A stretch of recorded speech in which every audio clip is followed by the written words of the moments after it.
Welcome back to my YouTube channel Deepak ફૂડીમાં તમારું સ્વાગત છે.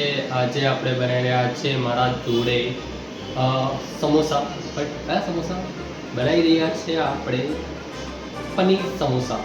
ઓકે, સો મારા જોડે ઓવન છે. આજે ઓવનમાં આપણે લેસ ઓઇલની અંદર મસ્ત આપણે ક્રિસ્પી સમોસા બનાવીએ છીએ.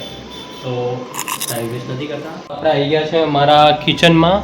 એન્ડ એક્ઝેક્ટલી આજ સવારે મેં પનીર ભુરજી બનાવી હતી. તો ડ્રાય હતી. ઓકે, નોર્મલ પનીર ભુરજી જેવી રીતે બને છે.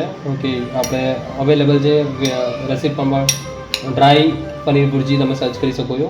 તો જસ્ટ મેં એની અંદર 2 બોઇલ આલુ નાખી દીધા છે અને થોડો ચાટ મસાલો નાખી દીધો છે. અને આવી રીતે ડ્રાય આપણે બેટર તૈયાર કરી કાઢ્યું છે, મીન્સ અને અંદર માવો ભરવા માટે. અને મેં આને કોઈ પણ તડકા વગેરે આલ્યું નથી, જસ્ટ આની અંદર ચાટ મસાલો એડ કર્યો છે. ઓકે, તો બીજું કે મેં નોર્મલ આપણે મેંદાનો લોટ લઈ એની અંદર થોડો ઘઉંનો લોટ એડ કર્યો હતો અને આ પ્રમાણે કડક ડો તૈયાર કરી કાઢ્યો છે. ઓકે, તમે જોઈ શકો છો આ પ્રમાણે. અને હવે આપણે મેં ઓલરેડી એક સમોસો મિક્સ તૈયાર કર્યો છે અહીંયા આ પ્રમાણે. તો આપણે અહીંયા તમને બીજો એક સમોસો તૈયાર કરીને બતાવું છું. બેટર ફિલ કરીશું આપણે પહેલાં. મેન તો જેવી રીતે તમે બહાર અગર કંઈક કાંઈ પણ ખાતા હો તો સમોસો, તો એનો સેફ ઓવલ આકારનો હોય છે આ પ્રમાણે. તો આપણે એ જ પ્રમાણે આપણે બનાવીએ. કેવી રીતે બને છે લેટ્સ સી. પહેલાં આને આપણે આવી રીતે પકડીશું અને મેન આનો ઓવલ આકાર માટે આ પ્રમાણે આપણે સેફ હાલવાનું છે. તો આ પ્રમાણે કોન બનાવી કાઢ્યો. આપણે કોન બનાવી થોડો પ્રેસ કરીશું, પેક કરી કાઢીશું નીચેથી. ઓકે, અને તમે જે અપોઝિટ સાઈડ જોશો તો અપોઝિટ સાઈડ પણ એને થોડો ફોલ્ડ કરવાનો છે આ પ્રમાણે બંને સાઈડથી બ્લોક કરી ફિલિંગ એડ કરીશું આપણે એની અંદર. ઓકે, આ પ્રમાણે આપણું જે ફિલિંગ છે કે એડ કરી કાઢ્યું છે.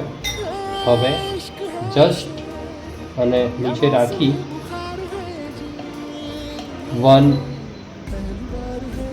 એક ફિંગરથી અને પુશ કરી કાઢો. ઓકે, તો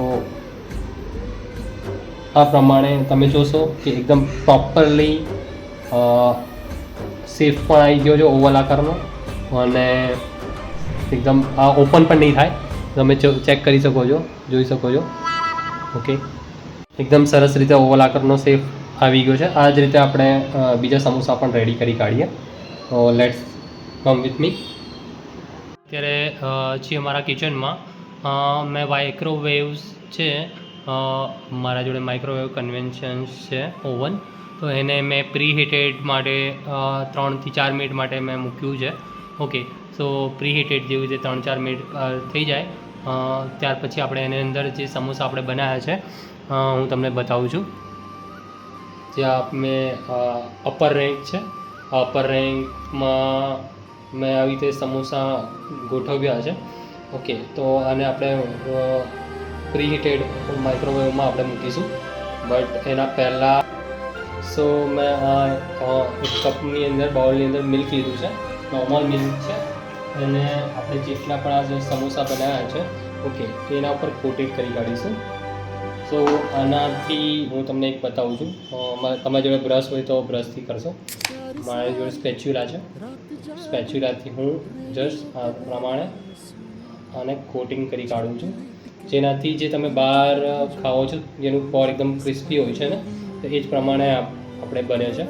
ઓકે, તો લેસ ઓઇલ આપણે આના પર કોટિંગ કરીશું, પણ આ પ્રમાણે આપણે પ્રી કોટિંગ કરી કાઢવાનું છે મિલ્કથી. જેનાથી એના જે પોડ હશે એકદમ ટોટલી ક્રિસ્પી બનશે. અને ઓલરેડી આપણે જે ઇનસાઇડ માવો છે ઓલરેડી આપણે બનાવ્યો હતો, તો એ પણ જોઈ શકો છો. વન સાઈડ એકદમ મસ્ત ક્રિસ્પી બન્યા છે. મેં જસ્ટ લિટલ બીટ ઓઇલ લગાવ્યું હતું. ઓકે, એક્ઝેક્ટલી સમોસાને અગર તમે ઓવનમાં માઇક્રોવેવમાં એ પણ ગ્રીલ મોડ ઉપર કરતા હોય ને તો એપ્રોક્સિમેટલી તમને 10 મિનિટ્સ વન સાઈડ માટે અને 10 મિનિટ અધર સાઈડ માટે લાગશે. હવે વન સાઈડ તમે જોઈ શકો એકદમ મસ્ત ક્રિસ્પી ટાઈપ થઈ ગયા છે, અધર સાઈડ એકદમ પેન્ડિંગ છે, તો આપણે અધર સાઈડ પણ 10 મિનિટ માટે આને મૂકી દઈએ. બસ તમે જોઈ શકો છો એકદમ ક્રિસ્પી અને મસ્ત બંને સાઈડ વિધાઉટ ઓઇલ મેં બનાવ્યા છે ઓવનમાં સમોસા, એકદમ બહાર સાઈડ જેવા મળે છે એવા.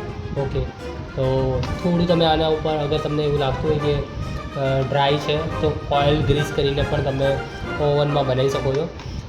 મેં ખજૂર આમલીની ચટણી બનાવી છે, ફુદીનો મરચાં અને કોથમીરની મિક્સ ચટણી બનાવી છે. સો આપણે એક ટેસ્ટ કરીને પણ જોઈએ. એકદમ બહાર જે પડ આવે છે, બહાર જે પ્રમાણે આવે છે એ પ્રમાણે મસ્ત ડબલ પડવાળું મસ્ત બન્યું છે.